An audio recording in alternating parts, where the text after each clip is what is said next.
18h58. 16h? Ouais. Merci. Je sors de chez moi. Je plonge ma main dans mon sac et elle tâtonne dans le fond.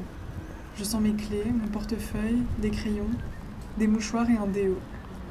Des miettes se logent sous mes ongles.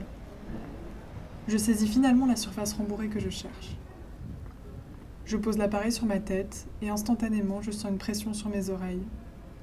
Sur mes doigts, des résidus noirs de plastique souple. Le revêtement se délite. Voilà, je n'entends plus la rue.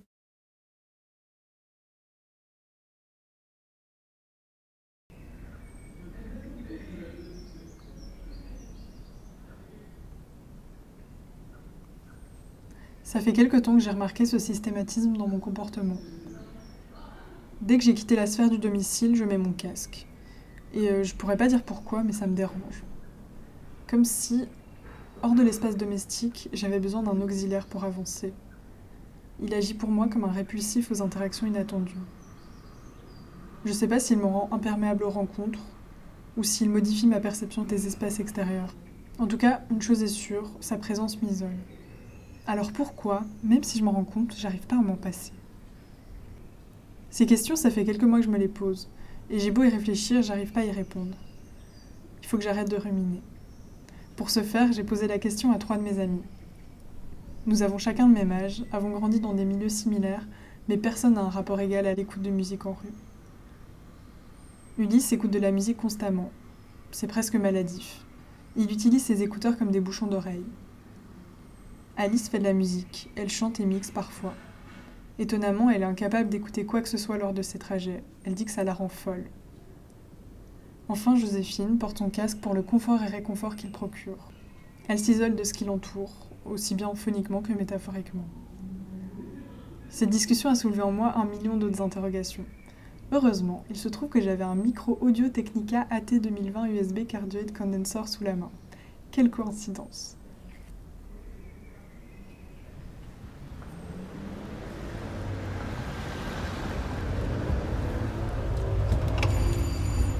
Oui, c'est une discussion là. Okay. Mais toi aussi, tu vas donner ton avis ou pas? Je veux pas l'entendre.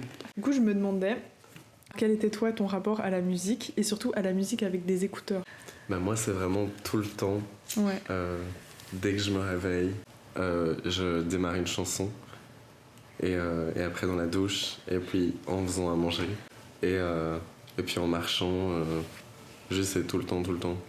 J'ai des AirPods Pro avec réduction de bruit qui fonctionnent très très bien, que j'ai déjà utilisé même pour dormir comme boule caisse.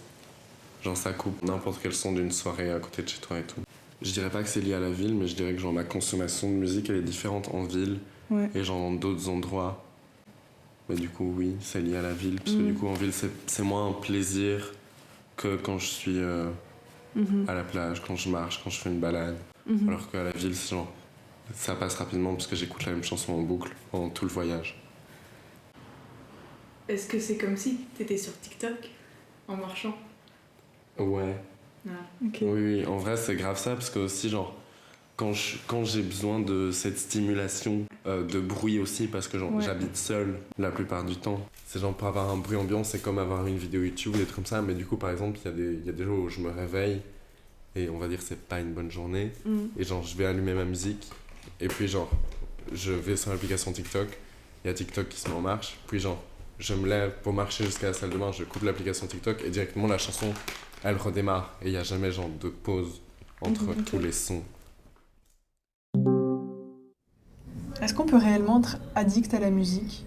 Enfin, je veux dire, d'un point de vue médical, est-ce qu'on peut considérer l'écoute de musique comme un comportement addictogène? En tout cas, le site WikiHow nous explique comment surmonter cette addiction. L'article « Comment surmonter une addiction à la musique » écrit par Trudy Griffin nous explique, de fait, comment surmonter une addiction à la musique. Elle dit « Si vous écoutez tout le temps de la musique, on peut dire que vous êtes un mélomane. Toutefois, s'il vous est difficile de retirer vos écouteurs ou que vous sentez comme un vide quand vous ne les avez pas dans vos oreilles, on peut voir là le signe d'une addiction. » Partie 1. Prendre note de ses habitudes d'écoute. D'abord, prenez un crayon et une feuille. Ensuite, demandez-vous pourquoi vous écoutez de la musique. Déterminez combien d'heures vous passez chaque jour à écouter de la musique. Ensuite, dans la partie 2, gérez sa consommation de musique. D'abord, définissez-vous un objectif. Ensuite, débarrassez-vous de vos écouteurs ou de votre casque. Puis, laissez votre lecteur MP3 chez vous. Sortez plus souvent. Achetez un vélo, faites-vous des amis ou allez simplement faire une promenade. Et finalement, dans la partie 2, gardez en tête les bienfaits pour votre santé. Par exemple, faire plus attention à la route quand vous conduisez ou quand vous faites du vélo, plutôt que de vous concentrer sur votre musique, peut vous sauver la vie. Partie 3. Achetez moins de musique. Regardez vos relevés bancaires des 6 derniers mois. Puis faites la somme de tous vos achats. Évitez les achats impulsifs. Et finalement, récompensez-vous. Si vous arrivez à éviter un achat impulsif, offrez-vous une récompense en achetant autre chose. Avec l'argent économisé, prenez-vous un café gourmand, une glace ou une nouvelle veste. Bon, je pense pas qu'on puisse parler d'addiction selon les termes de WikiHow. J'ai posé la question à Alice. Quand est-ce qu'elle écoute de la musique, avec un casque, et à quelle fréquence elle l'écoute en rue. Et elle m'a répondu un truc assez intéressant, auquel je m'attendais pas du tout. Elle me parlait d'addiction, mais elle n'a pas été vers là où je pensais qu'elle irait. En rue, c'est vraiment extrêmement rare. Mais pourquoi ? Parce que j'aime entendre ce qui se passe autour et parce que j'aime bien réfléchir. En fait, quand j'écoute de la musique en rue, c'est vraiment pour genre l'écouter. J'ai envie d'écouter 2-3 chansons que j'ai pas encore eu le temps d'écouter et je vais pas penser à autre chose que la chanson que je suis en train d'écouter. En fait, soit j'ai plus rien à réfléchir et alors je me répète juste des phrases, mais et j'écoute pas de musique parce que sinon ça m'overwhelm. Genre, j'aime pas ne pas écouter, ne pas savoir ce qui se passe autour de moi. Et c'est pour ça que en fait, la réduction de bruit, ça me fait dissocier. J'ai l'impression d'être extrêmement coupée du monde et ça me stresse. Genre vraiment mon cœur peut s'accélérer à cause de la réduction de bruit. Et sinon, soit je réfléchis à ce à quoi j'ai à réfléchir, sinon je me répète une phrase.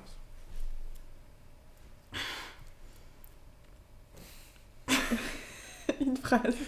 Mais genre, je sais pas, j'ai plus rien à penser, du coup je pense juste une phrase. Ça dépend, genre ce matin je pensais beaucoup à la comptine La souris verte. Parfois je chante. Mais c'est rare, c'est juste genre c'est le dernier exemple en tête, j'étais en fait non, c'est pas, je ne chantais pas La souris verte, mais juste j'étais en mode putain j'ai vu une souris verte, oh putain elle courait dans l'herbe, genre je me fais des blagues un peu. Est-ce que tu penses que si t'avais un très bon casque ou genre des écouteurs... C'est vrai qu'aussi j'ai pas de... T'as jamais splurge en fait, c'est très récemment que je me suis acheté pour quand j'allais à Paris d'ailleurs. Vu que j'ai pas vécu les deux côtés, je sais pas. Genre, en fait, j'avais pas le choix de ne pas écouter de musique. Genre, même, ça pouvait arriver que je suis en mode, oh, j'aurais bien écouté de la musique là, mais je ne pouvais physiquement pas, quoi. Et c'était dans quel moment ? Parfois, c'est vraiment sur des trajets random, je suis en mode, là, j'ai envie d'écouter de la musique. Ou j'ai envie de pas réfléchir, ou j'ai rien à réfléchir, j'ai envie, quoi. Est-ce que c'est lié à des moments aussi où t'attends ? J'attends pas beaucoup. Je sais pas quand j'attends. Enfin, si, gars, j'attends les trams, etc., mais... En fait, je fume. À la place. Tu penses que c'est une manière de remplacer ça ? Peut-être, parce que du coup, genre, je fais quelque chose. Tu penses que si tu fumais, ça changerait quelque chose ? Si je fumais pas si tu fumais pas, pardon. En vrai, je me ferais... Mais après, je sais pas si c'est genre juste l'addiction à la clope, mais je me ferais tellement plus chier si je fumais pas. Peut-être que j'écouterais beaucoup plus de musique en casque pour remplacer quelque chose.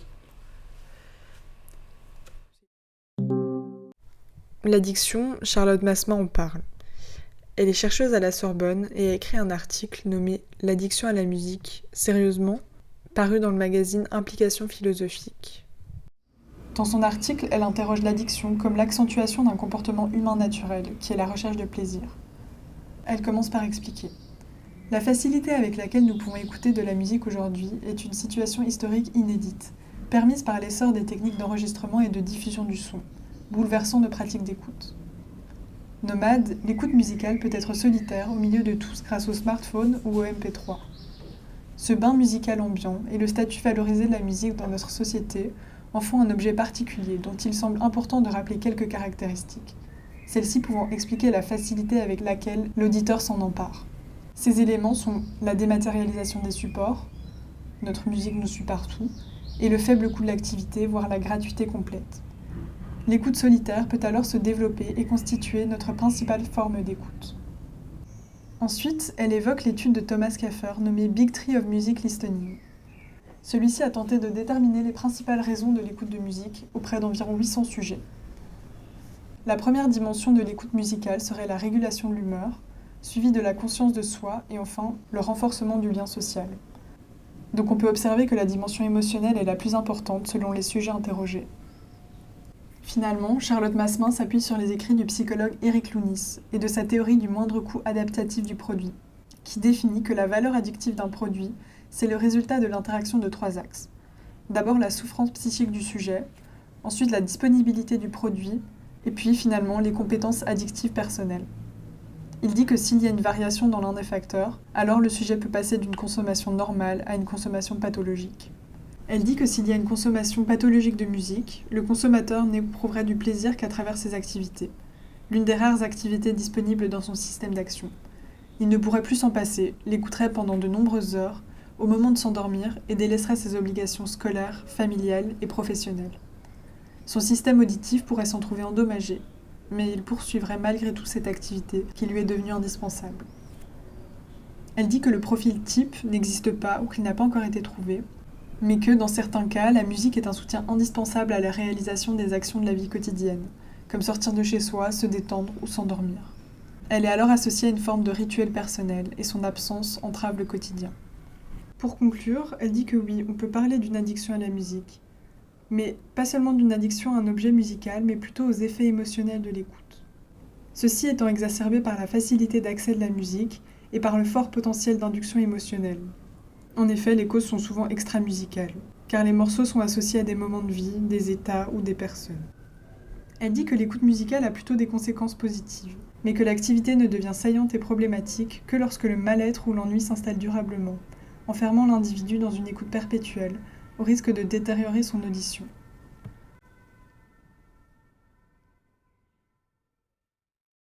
Genre moi j'ai un casque que j'utilise avec réduction de bruit tout le temps parce que je trouve ça rassurant d'avoir surtout l'anatomie du casque est rassurante d'avoir genre les oreilles couvertes et je trouve que ça me met beaucoup plus dans la bulle et puis même ça tient bien, enfin c'est bref.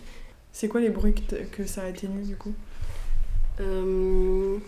Par exemple, le plus frappant, je trouve que c'est dans le train. Parce que j'ai un truc, je fais pas exprès de l'activer tout le temps, mais sur mon casque, je pense que t'as ça aussi sur le tien, c'est un truc où c'est une réduction de bruit, mais un truc son adaptatif ou je sais pas quoi, et qui reste quand même, genre quand je suis en mouvement, et quand il sait détecter, je pense que le casque a ma localisation, c'est un peu effrayant ça, mais quand je suis en mouvement dans la rue, il n'y a pas une réduction totale du bruit, et du coup il y a quand même quelques bruits genre... qui passe, genre par exemple pour entendre les klaxons ou j'en sais rien. Et quand je m'assieds dans un transport ou bien alors quand je suis statique à un endroit, je sens que ça coupe fort. Et le plus agréable, je pense que c'est par exemple dans le train ou dans le bus, genre le bruit blanc du moteur du bus et ouais. Il existe 2 types de réduction de bruit, la réduction de bruit active et la réduction de bruit passive. La réduction de bruit passive, c'est par exemple les bouchons d'oreille en mousse, qui absorbent et font rebondir le bruit. C'est une action mécanique. L'inconvénient, c'est que tous les sons sont atténués, mais pas de la même façon. Par exemple, les bruits aigus sont très atténués, mais pas les longueurs d'onde très longues, donc les sons graves. La réduction de bruit active, par contre, elle fonctionne pour toutes les ondes. Pour supprimer une onde, il faut la superposer avec une onde opposée. On parle d'interférence destructive. Quand elles repartent, les ondes ne sont plus en face l'une de l'autre, et donc le bruit n'est plus annulé. Il faut envoyer une onde contraire à celle dont on ne veut pas pour parvenir à la détruire. Ironiquement, avec plus de bruit, on fait moins de bruit. Au final, on aurait 3 types de bruit. Le bruit extérieur non souhaité, le bruit atténué passivement, en opposition de phase, et le son souhaité, la musique. Mais techniquement, le casque n'envoie pas 2 sons distincts dans les oreilles, mais transforme nos sons souhaités, donc la musique, avec le contraire du son non souhaité. Pour que le casque capte le son extérieur, il a besoin d'un micro, et la performance des micros varie en fonction de la gamme. Donc en fait, ne sont jamais totalement fidèles au bruit source. Il y aura souvent une perte de qualité sonore. Donc pour toi, la réduction de bruit, elle est indispensable, tu penses ? Oui. Ok. Ouais. Ok. Mais je saurais pas trop dire si c'est pour être plus dans ma bulle ou bien alors pour la qualité de la... Oui, non, en fait, je sais. C'est carrément pour être plus dans ma bulle parce que ça me... De manière générale, même en dehors, quand j'écoute pas de la musique, ça m'énerve qu'il y ait des bruits constants. Quand il y a plein de bruits en même temps, genre j'aime bien te focaliser sur un truc à la fois. Et s'il n'y a pas la réduction de bruit, j'écoute pas, même, genre ça me stresse quoi. Ok. Mais j'avais quoi comme écouteur avant? Bah, j'avais soit des filaires, soit des AirPods, mais basiques sans réduction de bruit. Et je pense que j'écoutais la musique de la même manière, mais c'est juste beaucoup moins satisfaisant. Enfin, la qualité est complètement différente et c'est chiant, quoi. Tu dois mettre fort et c'est un son criard et du coup, c'est même pas agréable. Je pense que j'écoutais moins de musique quand j'avais des écouteurs filaires ou des AirPods.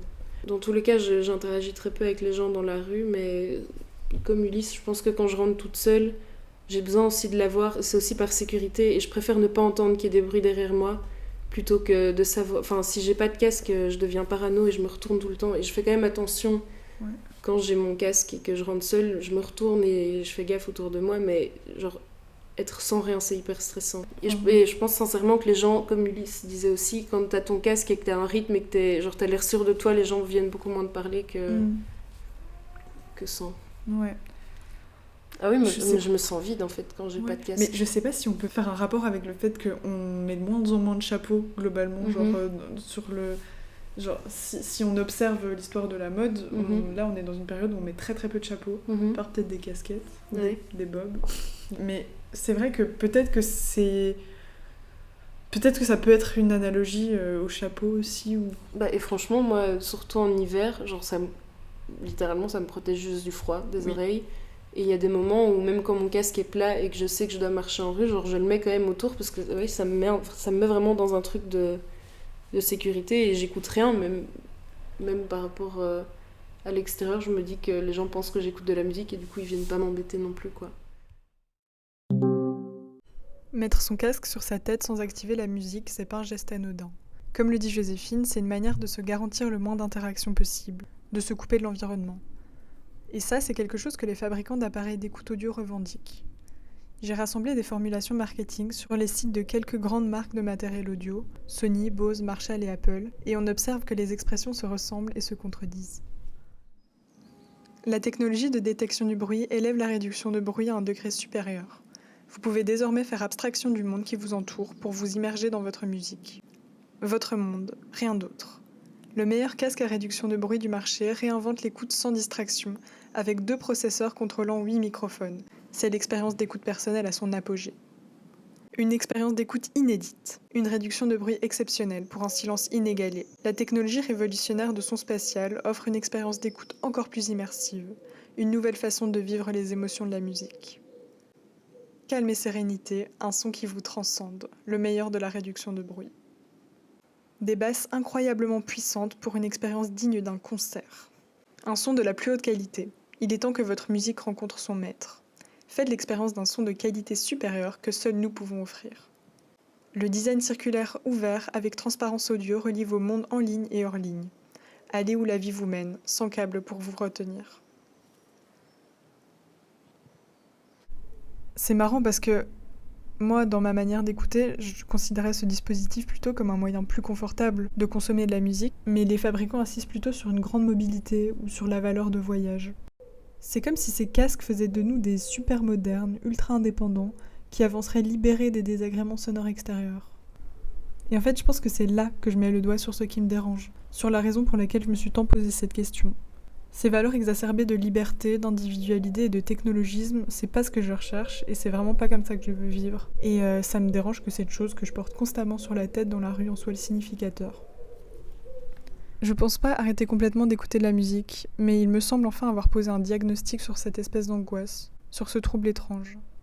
Dans l'essai Être à sa place, Claire Marin dit « Si j'écoute de la musique dans mon casque, ce n'est pas seulement pour rester dans ma bulle, pour m'extraire du monde. C'est aussi pour avoir le courage d'y pénétrer lorsqu'il semble clos sur lui-même, fermé à toute intrusion, me repoussant loin de lui. C'est pour y instiller de la familiarité. Certains territoires paraissent hostiles. La musique les rend moins inquiétants. Leur superposer une mélodie ou un rythme permet de les approcher, de les apprivoiser. »